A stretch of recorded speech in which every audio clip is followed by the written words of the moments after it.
உலக ஒருமைப்பாட்டு உறவினரே அனைவருக்கும் வணக்கம். தாய்மொழி கலைமன்றத்தின் ஊடாக பல்வேறு சிந்தனை கருத்துக்களை முன்வைத்து வருவதை நீங்கள் எல்லோரும் அறிந்துள்ளீர்கள். அந்த வகையில் இன்றைய கால நிலை கருதியும் சந்தர்ப்பம் கருதியும் சூழ்நிலை கருதியும் வானிலை கருதியும் பொய்யாமொழி புலவருடைய 74வது அதிகாரத்தில் வருகின்ற நாடு என்னும் பெயரையுடைய அந்த அதிகாரத்தில் 732வது குறட்பாவினுடைய கருத்தை இன்றைய காலப்பகுதிக்கு எவ்வாறு அது பொருத்தப்பாடுடையதாக இருக்கின்றது, இன்றைய காலப்பகுதியிலே எமது நாட்டிலே வாழ்கின்ற மக்கள் எவ்வாறான வாழ்வியல் பிரச்சனைகள் வாழ்வியல் அம்சங்களை கொண்டு திகழ்வதனால் எமக்கு எவ்வாறான பாதிப்பு ஏற்படுகின்றது என்ற அடிப்படையில் அந்த குறட்பாவை நாம் நோக்க இருக்கின்றோம். 732வது குறட்பா இவ்வாறு தான் அமைந்திருக்கிறது. பெரும் பொருளால் பட்டத்தக்கதாகி அருங்கேட்டால் ஆற்ற விளைவது நாடு.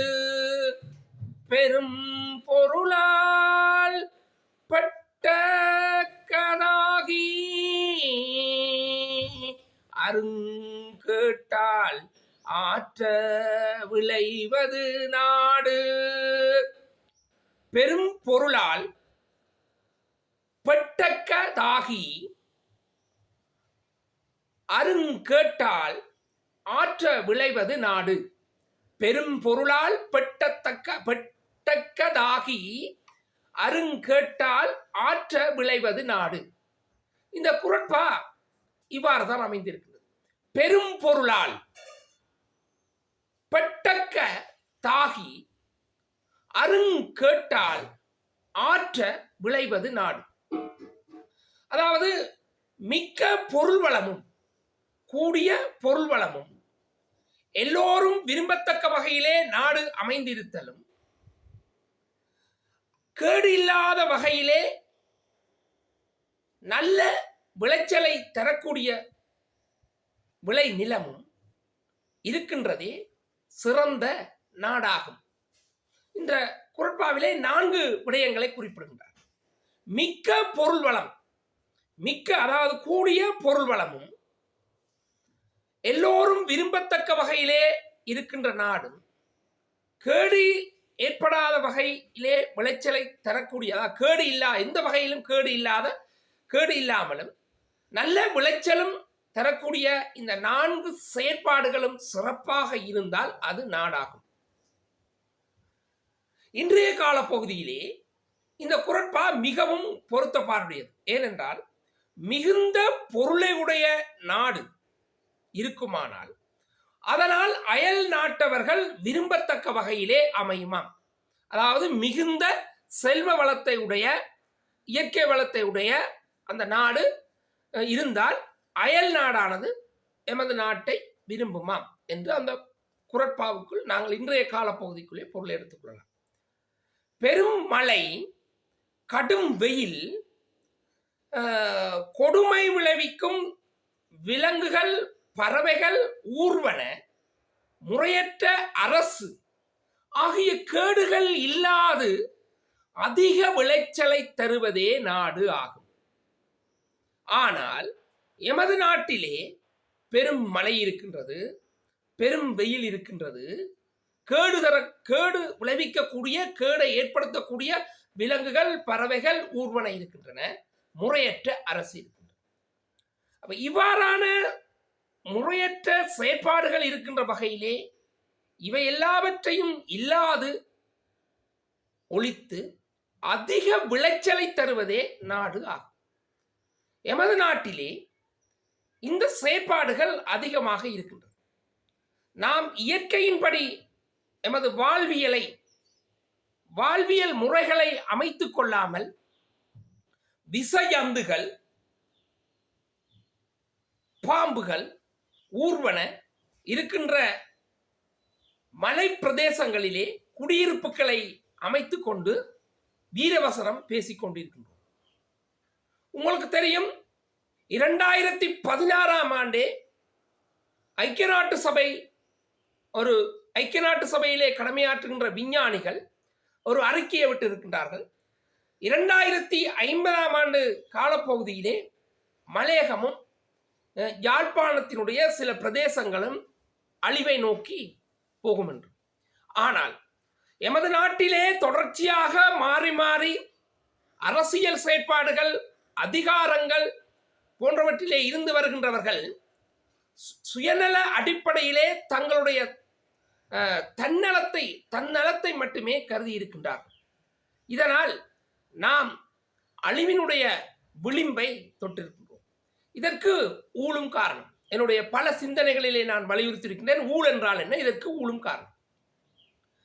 இந்த நிலை மாற வேண்டும். 2016ஆம் ஆண்டு காலப்பகுதியிலே ஐக்கிய நாட்டு சபை இவ்வாறான ஒரு அறிக்கையை வெளியிட்டிருக்கின்ற போதிலும் அது பல்வேறு பத்திரிகைகளிலே அந்த காலப்பகுதியிலே வெளிவந்தது. ஆனால் இவற்றை பொருட்படுத்தாமல்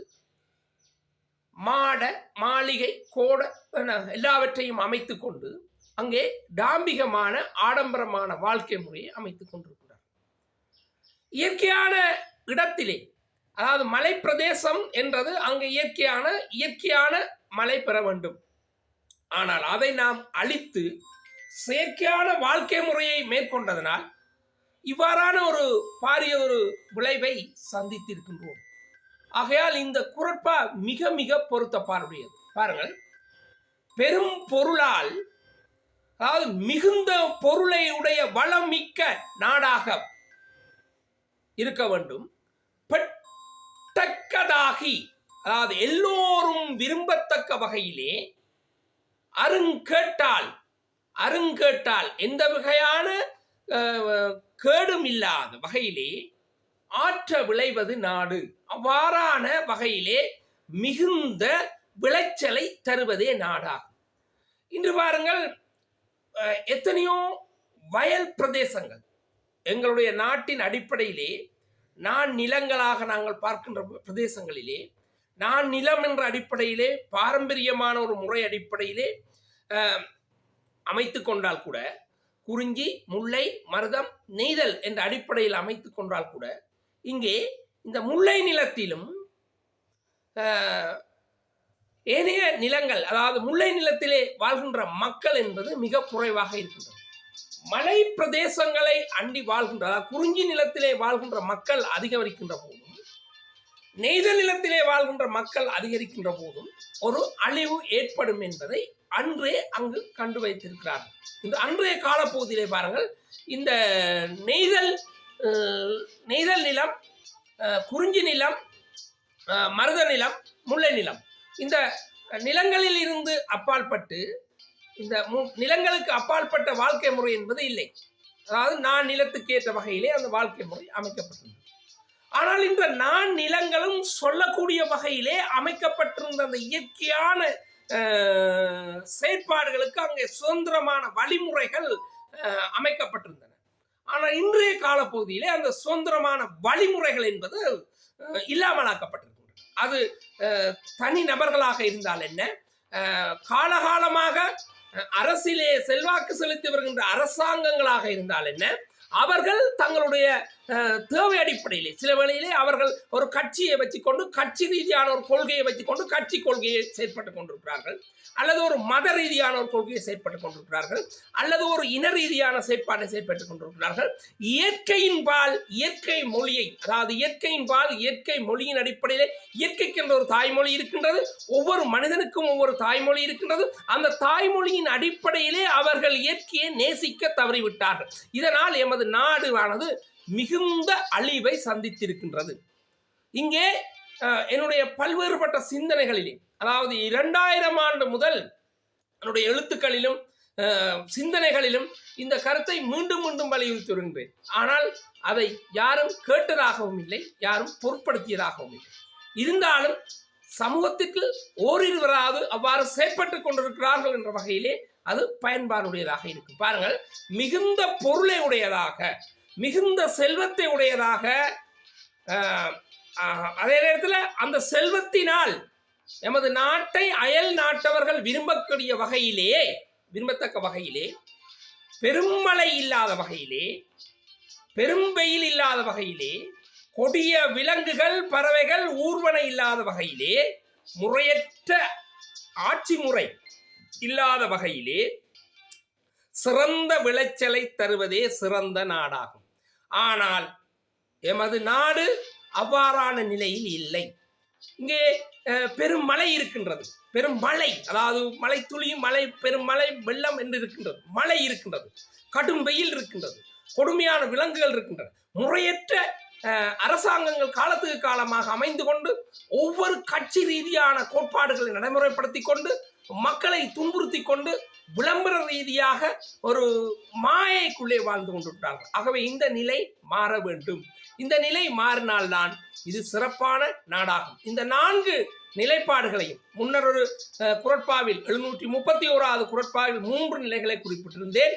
இந்த நிலைப்பாடில் 4 நிலைப்பாடுகளை நாம் பொருத்தமுடையதாக நோக்க வேண்டும். ஒன்று, மிக்க பொருள் வளம் தருகின்ற நாடாக உருவாக்க வேண்டும். எல்லோரும் விரும்பத்தக்க வகையிலே நாடாக்க வேண்டும். கேடில்லாத வகையிலே விளைவை தரக்கூடிய நாடாக்க வேண்டும். அதாவது மிகுந்த விளைச்சலை தரக்கூடிய நாடாக வேண்டும். அதாவது முறையற்ற ஆட்சி முறை என்றது அங்கே இருக்கக்கூடாது. மதம் சார்ந்த ஆட்சி முறை, மொழி சார்ந்த ஆட்சி முறை, இனம் சார்ந்த ஆட்சி முறை. ஆனால் இலங்கையிலே ஒரு இனம் சார்ந்த மதம் சார்ந்த ஒரு ஆட்சி முறைதான் மேலோங்கி இருக்கின்றது. அந்த முறை இல்லாமலாக்கப்படுகின்ற பட்சத்திலே இயற்கையின் பால் எல்லோரும் சமன் என்ற அடிப்படையிலே, இயற்கைக்கு ஒரு தாய்மொழி இருக்கின்றது என்ற அடிப்படையிலே ஒவ்வொரு மனிதனும் சிந்திக்கின்ற வேளையிலே இந்த ஒவ்வொரு மனிதனுடைய சிந்தனை பால் உதிக்கின்ற கருத்தின் அடிப்படையிலே நாம் இயற்கையில் இருந்து தப்பலாம். அல்லாது விடின் 2050ஆம் ஆண்டுக்கு பின்னர் 2100ஆம் ஆண்டு காலப்பகுதி வருகின்ற வேளையிலே எமது நாட்டினுடைய 2 பகுதிகளும் இல்லாமல் போகும் என்பதிலே எந்த விதமான மாற்று கருத்தும் இல்லை. சர்வதேச ரீதியான விஞ்ஞான ஆய்வாளர்களும் கலை இலக்கிய ஆய்வாளர்களும் தீர்க்க தரிசன ரீதியான சிந்தனையாளர்களும் முன்வைத்திருக்கின்றார்கள். நாம் இதை பொருட்படுத்தாமல் எங்களுடைய தனிப்பட்ட தேவைகளுக்காகவும் எங்களுடைய தனிப்பட்ட கட்சி அரசியலுக்காக வேண்டியும் எதிர்காலத்திலே எங்களுடைய தனிப்பட்ட தேவை நலன்களுக்காகவும் குடும்ப அரசியலுக்காக வேண்டியும் அவர்களை பயன்படுத்தி வருகின்றோம் ஒழிய எமது நாட்டினுடைய இருப்பை நாம் சரியாக சிந்தித்துக் கொள்ளவில்லை. இதைத்தான் சொல்லியிருக்கார், பெரும் பொருளால் பெட்டக்கதாகி அருங்கேட்டல் ஆற்ற விளைவது நாடு. ஆகவே இந்த குறட்பாவின் அடிப்படையிலே வாழ்வோம் என்று கூறி அன்புடன் விடைபெறுகின்றேன். இந்த குறட்பாவின் அடிப்படையில் வாழ்ந்தால் நாடு சிறப்பு பெறும் என்ற மீண்டும் கூறி அன்புடன் விடைபெறுகின்றேன். நன்றி, வணக்கம். மீண்டும் ஒரு சிந்தனை பதிவில் சந்திக்கின்றேன். புயல் நேசன். நன்றி, வணக்கம்.